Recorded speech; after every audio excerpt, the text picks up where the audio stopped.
Shocked, heartbroken, and hopeless, the tragic loss of Dr. Martin Luther King Jr. broke all of our hearts, especially members of the executive staff, including the Reverend Hosea Williams, his direct action man, his wild man, wild for freedom.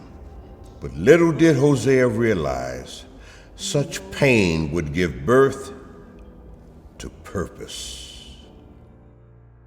After Dr. King's assassination, my father was searching for healing and direction. And he was leaving Dr. King's office on Auburn Avenue here in Atlanta, and he saw a homeless man eating out of a garbage can. And he wondered, why was that kind of hunger here in Atlanta on Auburn Avenue, our Black Wall Street?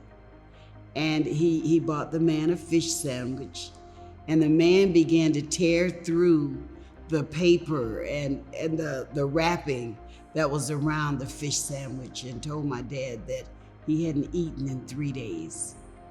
So that was the motivation. What followed was the action. And my father began feeding, along with my mother, Juanita, 100 men that Sunday on that same street in the basement of Wheat Street Baptist Church. Hosea Feed the Hungry and Homeless was born that day in 1970.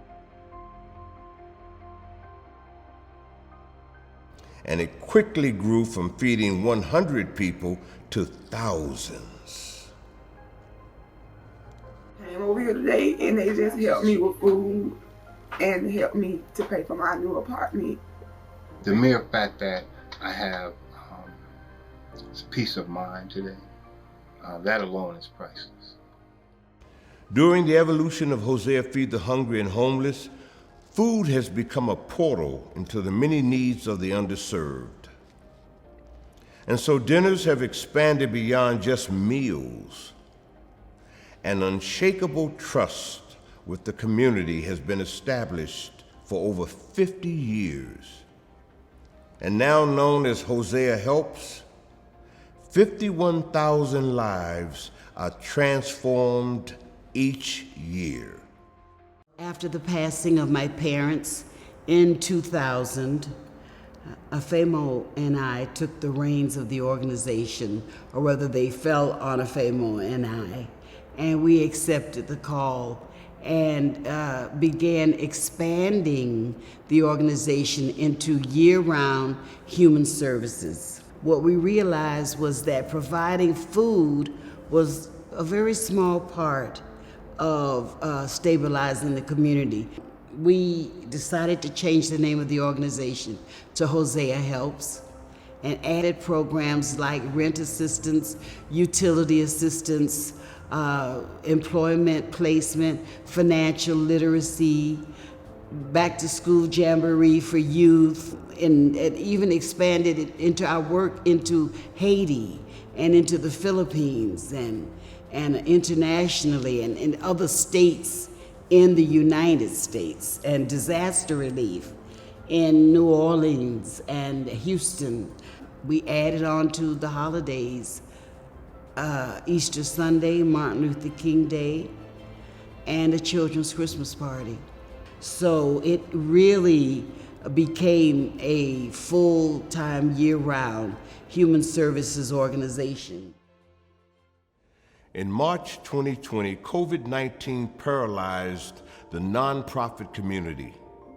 However, with a legacy rooted in direct action and a community counting on their helping hand, the staff at Hosea Helps continued serving the people.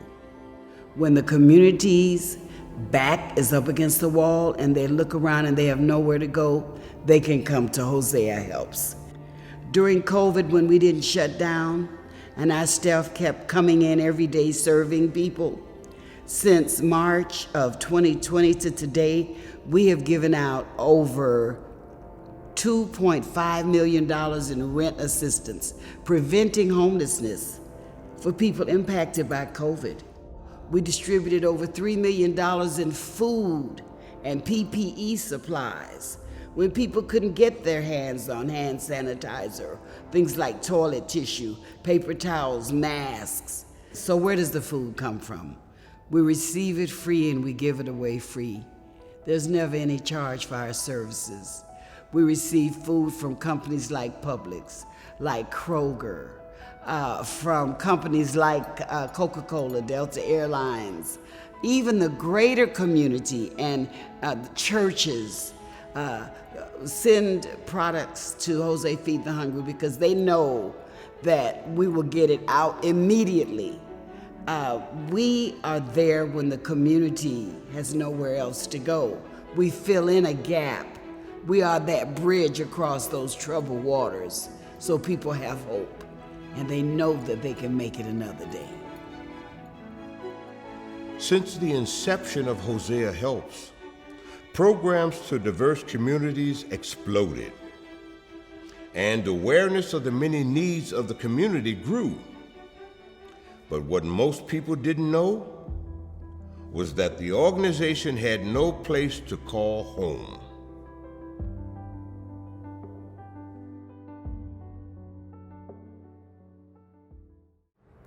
Yes, beginning at Wheat Street was a blessing.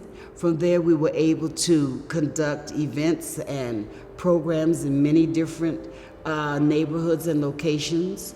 It was a home of our own that we needed, though. So we moved into 1035 Donnelly Avenue, Southwest Atlanta, and we were there for 20 years.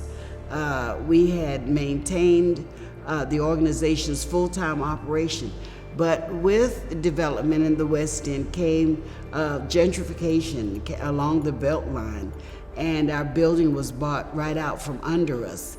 And there we were serving the homeless, a homeless organization ourselves. It was horrific. It was very traumatic, and we didn't know what was gonna happen. Now began the challenge of a nomadic existence. There were very few buildings in Atlanta that fit the schematics that Hosea needed. Those that did exist had been rented by the burgeoning film industry. So for 4 long years, Hosea moved from place to place. But what is most miraculous is that in the packing and unpacking, and in the coming and going, Hosea never stopped serving the people. They always found Hosea at every location. After years of searching, fortune shined on Hosea, and it found its permanent home at 2545 Forest Hills Drive in Southwest Atlanta. Being on this 4-acre property allows us to serve more people than ever. We're just 5 minutes from downtown Atlanta. We're just 5 minutes from the community that we had been serving for 20 years. But we're also in an airport hub where we're near Hapeville, Riverdale, East Point. We can serve all those cities and continue our international feeding services in Haiti, in the Philippines. We're able to connect to other organizations that we're training to do the work that we do. It's a one-stop shop, and it is a miracle for Hosea Helps. Dreams have come true for Hosea, but the work doesn't stop here.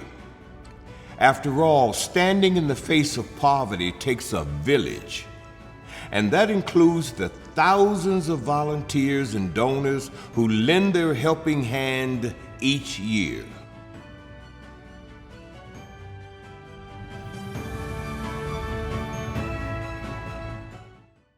Okay, I started volunteering with Hosea Helps approximately 5 years ago through a corporate connection. And that just kind of got me inspired to want to come back, to want to give more. But I see the direct to consumer process in Hosea. And I think that not only do I see it, I think that the community sees it too.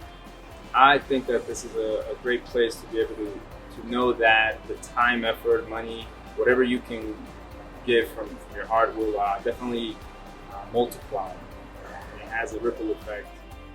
With a new place to call home, there's also a recommitment to further the legacy for which Hosea Helps stands on.